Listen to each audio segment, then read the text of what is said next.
ধানের জমিতে 5 বিঘার জন্য হরিত সঞ্জীবনীর একটা বড় প্যাকেট, একটা ছোট প্যাকেট, জল সঞ্চয় 5টা প্যাকেট দেওয়া হচ্ছে। হরিত সঞ্জীবনীর নাম্বার 1 প্যাকেটটা দেওয়া হচ্ছে।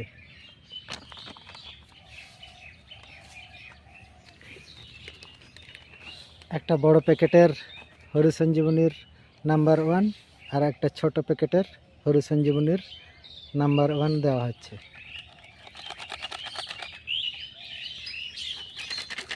এটা দিয়ে ধান লাগাতে গেলে জল সঞ্চয় জমির জলকে ধরে রাখবে এবং জমির উর্বরতাকে বাড়াবে